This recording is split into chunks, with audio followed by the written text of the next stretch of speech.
Salut tout le monde et bienvenue dans votre rubrique préférée, tout ce que j'aurais aimé savoir. Aujourd'hui dans cette rubrique, nous allons parler de la foi. Vous avez sûrement entendu parler de la foi dans la famille, à l'église, n'importe où, à l'école, ou peu importe, dans les réseaux sociaux. Mais aujourd'hui, on va vraiment discuter de ce sujet et je suis sûre que vous allez vous régaler. Alors revenez-nous après la pause.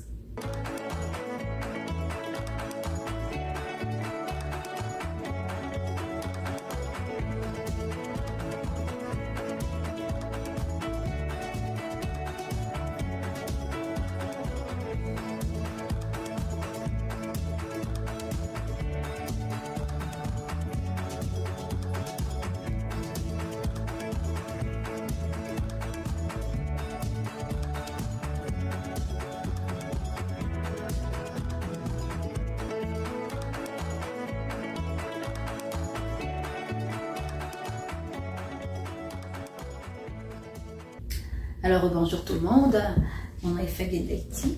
Aujourd'hui dans votre rubrique Tout ce que j'aurais aimé savoir, j'aimerais tout simplement discuter de la foi. Je sais que vous en connaissez une panoplie de définitions de la foi, ou même vous l'avez vécu même de la foi. On va rendre ça aujourd'hui assez simple. Une petite définition que j'ai trouvée, que vous pouvez trouver vous-même dans le dictionnaire, c'est dit que la foi, de façon littérale, au premier degré, l'assurance donnée d'être fidèle à sa parole, accomplir exactement ce qu'on a promis. Donc, premièrement, il y a une assurance donnée d'être fidèle à sa parole. Donc, ce que j'ai dit, c'est ce qui va se passer. Donc, c'est vraiment la foi, c'est donner son assurance, avoir une assurance de quelque chose.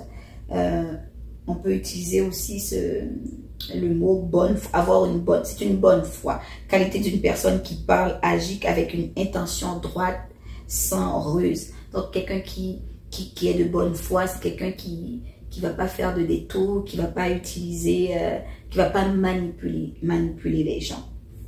Alors, qu'en est-il même de la Bible? Lorsque la Bible nous parle de la foi, ça dit que la foi est une ferme assurance des choses qu'on espère, une démonstration de celles qu'on ne voit pas. Donc, on est vraiment dans le domaine, c'est dans Hébreux 11, verset 1, c'est vraiment une croyance, c'est comme une croyance, une assurance de quelque chose. Je crois que cette chose, je suis ferme dans ce que je crois et je n'en démords pas, c'est ce qui va arriver. Pourquoi parler de la foi alors qu'on est adolescent, on est dans l'adolescence et puis c'est vraiment le moment dans notre vie où on peut douter de toutes sortes de choses. À l'école, on instruit les jeunes à l'école d'une façon ou d'une autre. L'instruction qu'on reçoit, la philosophie derrière l'instruction peut être différente de l'instruction chrétienne en tant que telle, de la foi chrétienne, et ça peut troubler plus d'un, même les plus aguerris, les plus fermes dans leur foi, comme adultes. En tant qu'adultes, on doit quand même faire attention à protéger notre foi, notre croyance. Mais en tant qu'adolescent, des fois, c'est là qu'on doit, on apprend à être tout simplement. On apprend tout simplement à devenir un individu. Et c'est pas toujours solide notre affaire. On est influencé par plus ou moins par la famille, par les parents, mais quelle est la plus grande influence des adolescents? Ce sont les pères, les semblables. Et ces semblables, c'est pas nécessairement la famille. Des fois, ce sont les amis à l'école, ce sont les amis ailleurs, les réseaux sociaux, un petit peu partout, qui peuvent être la grande influence de l'adolescence. C'est pas mauvais. Mais par contre, on sait qu'il y a de bonnes influences, il y a des mauvaises influences. Donc, notre foi peut être ébranlée. Alors que notre foi, c'est une ressource que Dieu nous donne. Notre foi, c'est ça vaut plus que l'or. Notre foi vaut plus que tous les diplômes de la terre réunis. Notre foi, qu'est-ce qu'elle est notre foi? Notre foi, c'est ce qui va nous garder tout le long de notre vie. Et c'est une ressource inépuisable. L'argent, on peut arriver à manquer de l'argent. On peut arriver à manquer dans notre vie, à ne pas avoir des amis sur qui compter. Parfois même, nos parents peuvent disparaître, peuvent partir de ce monde et nous laisser seuls. Mais c'est une chose qui va jamais nous abandonner si on décide de la garder. C'est notre foi. Et la Bible nous dit même, le monde dans lequel on vit va disparaître. Les gens vont disparaître. Les amis viennent et partent dans notre vie. Ils entrent par une porte et ils ressortent par une porte, comme par enchantement, comme par magie, comme on dit. Mais notre foi va nous garder. Et ce qui est important de comprendre, que notre foi n'est pas... C'est une personne. Notre foi n'est pas quelque chose. Notre foi, c'est une personne sur laquelle on peut s'appuyer. Lorsqu'on vit, quand j'ai vécu dans mon adolescence, est-ce que je l'ai vécu seule? J'avais ma famille, mais même quand j'étais pas croyante comme je le suis aujourd'hui, j'avais pas une foi vraiment solide, mais j'avais une petite foi. Il y a des bêtises que j'ai pas fait dans ma vie parce que j'avais la foi en quelque chose. Il y a des actes que je n'ai pas pu commettre parce que j'avais la foi.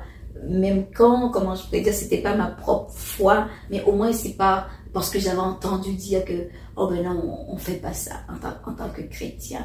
Un exemple, si je veux aller au paradis, il y a des choses que je ne sais pas faire, que je ne peux pas faire, parce que j'étais pas ancrée, j'avais pas une foi solide. Donc je me suis servi de ce que j'ai pu entendre. Je me suis servi de la foi des autres, de l'assurance des autres, et je me suis basée là-dessus. Mais aujourd'hui, ça se peut que aujourd'hui votre foi, excuse-moi, est chambranlante. Peut-être que vous roulez sous la foi de vos parents, et c'est correct. Mais un jour, il va falloir que vous nourrissiez cette foi-là.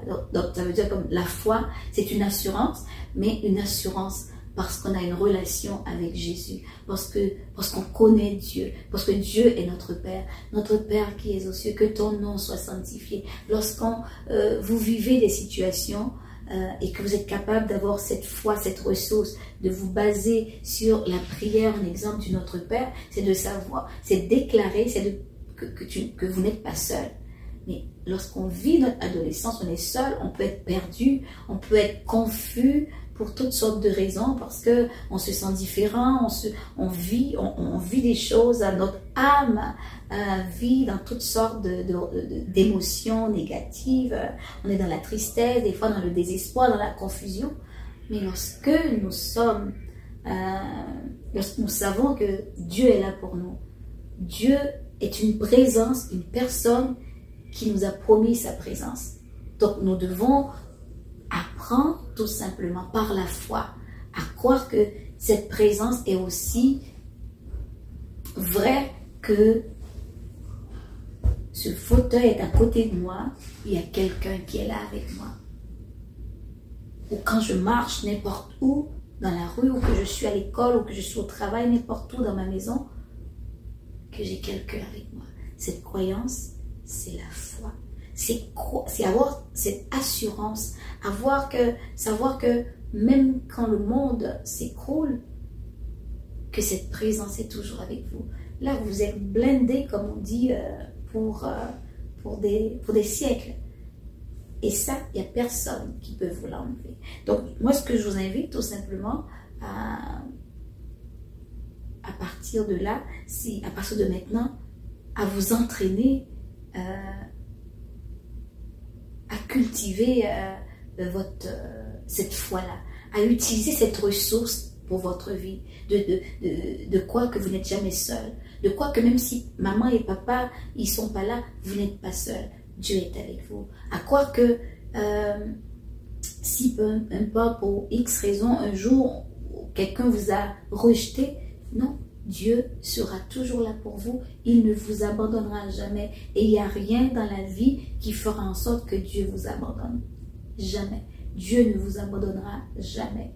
Même la pire des bêtises que vous pouvez faire dans votre vie, Dieu ne vous abandonnera jamais. Mais là, il faut le croire. Il faut le croire, il faut attraper la parole avec fermeté, avec hardiesse. Il faut être audacieuse pour croire que chaque parole qui a été prononcée dans la Bible est vraie. Est vraie pour vous, que vous n'êtes jamais seul. Que une parole comme celui qui se confie en l'Éternel ne sera jamais confus. Il faut le croire. Il faut avoir cette foi dans cette parole. Il faut croire dans cette parole qu'elle est vraie.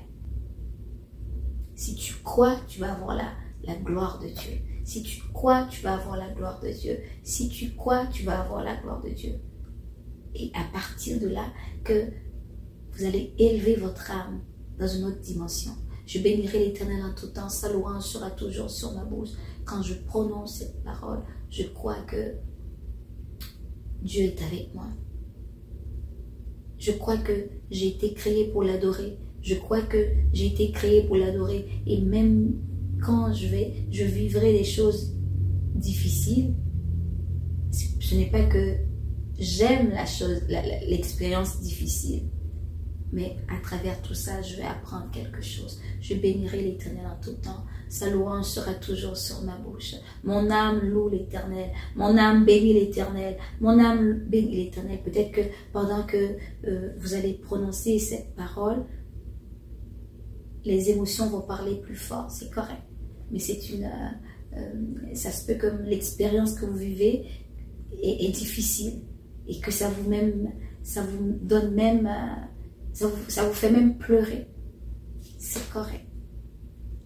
Continuez quand même à prononcer la parole. Continuez quand même à avoir cette foi. Le fait d'avoir la foi, ça ne veut pas dire que ça va éliminer la souffrance.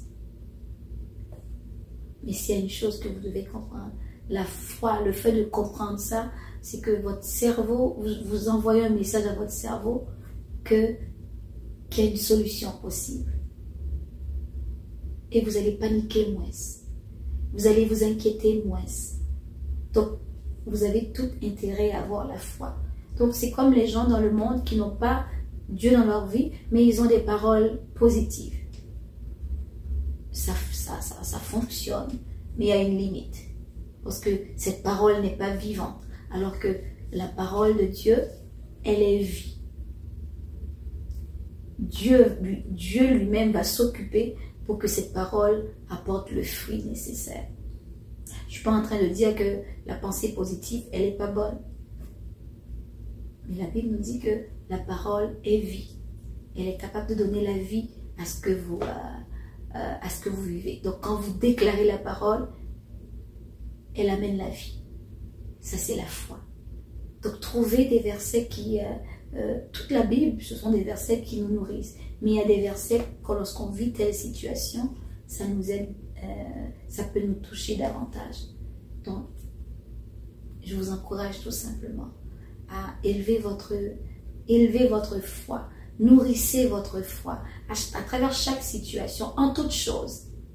En toute chose, faites connaître vos besoins au Seigneur. En toute chose, en toute situation, emmenez vos situations à Dieu et vous allez vraiment voir la gloire de Dieu à travers votre vie. Alors n'oubliez pas que votre foi, ce que vous croyez, doit rester ferme en tout temps, peu importe les difficultés. En tout temps, je bénirai l'Éternel en tout temps. Sa louange sera toujours sur ma bouche. Je bénirai l'Éternel en tout temps. Sa louange sera toujours sur ma bouche. Mon âme bénit l'Éternel. Pourquoi t'as battu mon âme? Lève-toi mon âme. Bénis l'Éternel mon âme. Bénis l'Éternel mon âme. Et je vous le souhaite tout simplement. Que cette prière que je fais, que ce soit votre prière au quotidien. Que vous soyez dans la joie, bénis l'Éternel. Mon âme bénit l'Éternel. Que vous soyez dans la tristesse, dans la détresse, même dans la confusion. Apprenez à votre âme à bénir l'Éternel. Sur ce, je vous souhaite tout simplement une excellente visionnement de cette vidéo. Partagez cette vidéo, réfléchissez sur cette vidéo. Si vous avez des questions, écrivez-moi. Et en toute chose, gardez la foi. Je vous aime. À la prochaine.